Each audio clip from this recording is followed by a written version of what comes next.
안녕하세요, 여러분. 오늘은 Document Against Payment DP 추심 방식에 대해서 말씀드리도록 하겠습니다.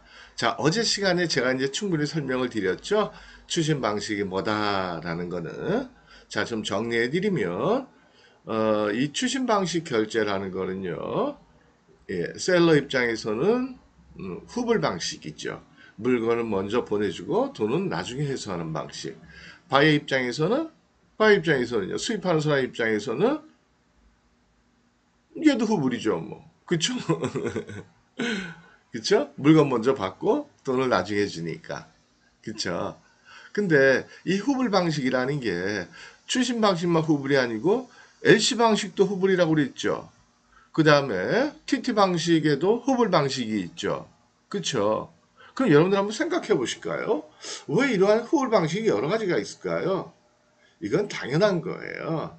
왜냐면 우리 국내 거래 같은 경우에도 거래할 때 대금을 주고받을 때 방식이 여러 가지잖아요. 뭐 현찰을 줄 수도 있고 인터넷 뱅킹을 해줄 수도 있고 뭐 페이팔을 쓸 수도 있고 여러 가지잖아요. 그죠? 왜요? 그 여러 가지가 있는 이유는 각각의 장점들이 다 있고 단점들이 있다는 거죠.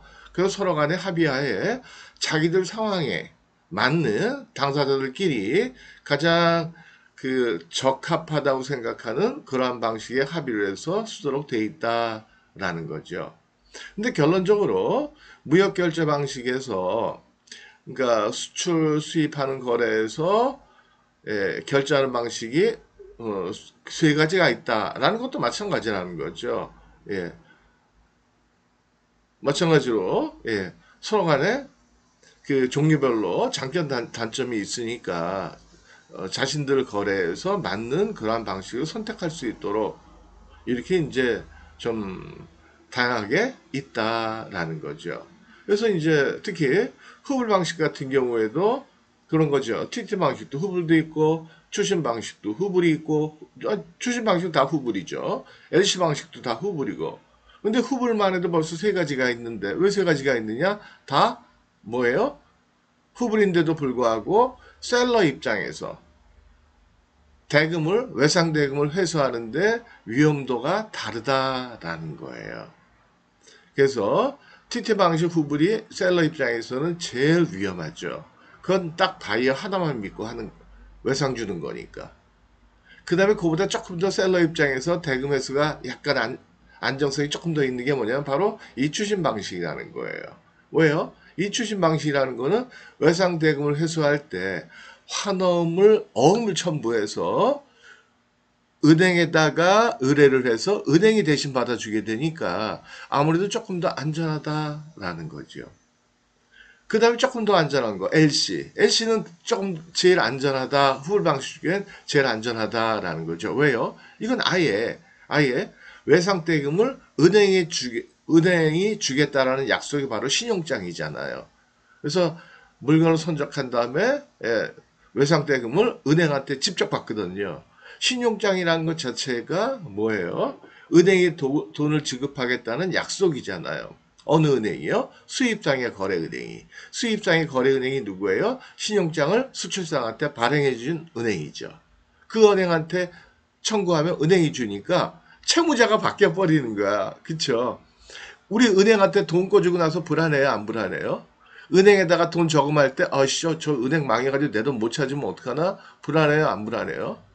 100% 불안한 건 아니지만, 아니, 안전한 건 아니지만, 그래도 우리는 그 불안하게 느끼지 않잖아요. 그쵸?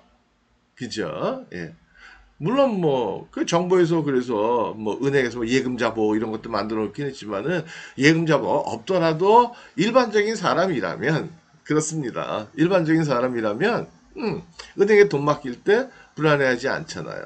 마찬가지예요. LC라는 거는 은행이 돈을 자기가 지급하겠다는 약속, 증서니까, 서류니까, 예, 안전하다라는 거죠.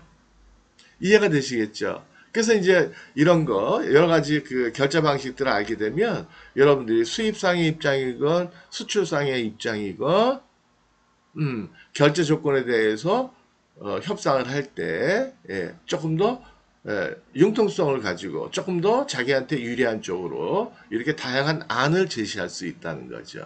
이해가 되시겠죠? 그렇죠? 자, 그래서 Document Against Payment 이 제목은 바이어 입장에서의 행동을 그대로 나타내 준 거예요. 추신 거래할 때 바이어가 어떻게 행동을 한다? 다큐멘트 수출상이 보내온 선적 서류를 받을 때, 다큐멘트를 받을 때 즉시 페이먼트를 해야 된다. 그러니까 바이어 입장에서는 수입 대금을 미리 준비를 해놔야 돼요. 준비 안 해놓으면 부도낼 수밖에 없잖아요. 그렇죠? 그렇게 되면 그 나라의 어음법에 따라 가지고 어음 부도낸 게 되니까는 형사사건이 될 수도 있다라는 거죠. 그래서 바이 입장에서는 DP일 경우에는 부도내기가 쉽지가 않다. TT 방식보다는. 그래서 조금 더 안전하다라는 거예요. 그래서 실무에서 보면은요. 여러분들한테 바이어가 물건을 사고 싶은데 나 돈이 없어. 외상으로 줘. 그랬을 때 TT 방식만 후불이 있는 건 아니다라는 거죠. 아니면 바이어가 야 TT 방식 후불로 하자라고 했을 때 여러분들이 뭐 그동안 거래를 많이 해본 바이어도 아니고 그다지 큰 회사 같지도 않고 그러면 그때는 어쩔 수 없이 후불로 해야 된다며 얘기할 수 있다는 거예요. 야 DP로 하자. DP로 하자는 건 뭐예요? 내가 계약하고 난 다음에 너한테 물건 보내줄게. 그렇지만 그 돈은 나는 너한테 직접 청구하는 게 아니고 나는 내 은행으로 선적 서류하고 그 다음에 내가 어음 하나 발행해가지고 같이 우리 은행으로 줄게. 그 다음에 그러면 내 은행이 니네 은행한테 보내서 니네 은행이 너한테 전화가 올 거야. 뭐라고 와요? 다큐멘트 받고 싶으면 와서 환어음에 적혀있는 금액을 페이먼트를 해라. 이렇게 연락이 올 거야. 그 방식으로 하자. 라고 얘기할 수 있다는 거죠.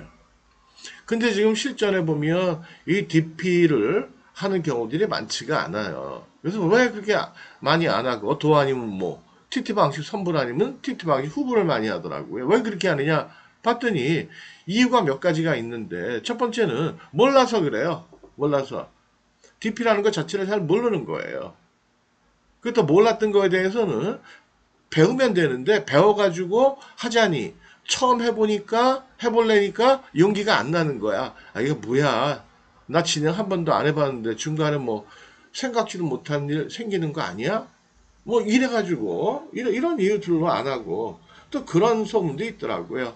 이런 뭐 어음 결제할 때 유럽 같으면은 뭐 비용이 발생을 한다. 그런 얘기들도 막 하는데 그건 뭐 좀 다른 얘기들이고요. 나라마다.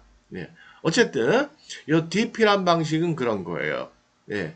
여러분들이 그 거래하는 방식은 일단 계약 체결하고 나서 먼저 선적해주고 그 다음에 선적 서류, 인보이스, 패키니스, BL 기본적으로는 그 정도 챙기고 더 요구하는 서류가 있으면 더 챙기고 그 다음에 여러분들 주거래 은행 홈페이지에서 환어음 하나 받아가지고 환어음 작성하고 그래서 환어음하고 서류를 은행에 갖다 주면 되는 거예요. 갖다 준다는 건 뭐라 그래요? 추심 의뢰한다 그래요. 책에 보면. 그렇게 해놓고 나면 여러분들이 제출한 서류와 환어음을 수입상의 은행으로 보내요. 수입상의 은행은 어떻게 알아요? 그건 여러분들이 알려주면 되죠. 예, 예를 들어가지고 싱가포르 무슨 은행 그렇게 얘기해주면 되죠.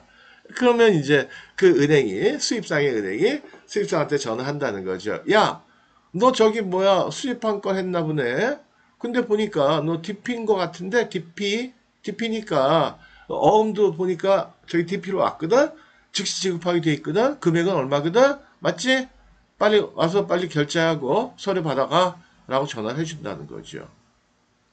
그러면 제정신인 바이어라면 정상적인 바이어라면 알겠습니다. 고맙습니다. 그리고 바로 와서 입금하고 그 다음에 서류 찾아간다라는 거죠. 환어음은 어떻게 처리하는 거냐? 환어음은 그냥 아무것도 아니에요. 입금하면 끝난 거예요. 그거는 청구서니까 지불됐으니까 국내에서도 마찬가지잖아요. 결제해버리면 그걸로 끝나는 거 아니에요. 그죠? 그게 바로 DP다라는 거죠. 이해가 되시겠죠? 그쵸? 예, 어렵지 않죠. 어렵지 않죠. 예. 자, 그래서 낚이면 이번에 이제 DP를 완전히 이제 박살을 내야 돼요. 완전히 여러분들이 이해를 하시고 머릿속에서 아, DP 그러면 아, DP는 일단 외상이다. 그다음에 어떤 방식으로 처리가 된다. 아, 이거는 바이어가 이거는 부들하기 좀 힘들 거다. 그다음에 한 일주일 있으면 돈 들어온다. 이렇게 생각하시면 되겠다라는 거예요.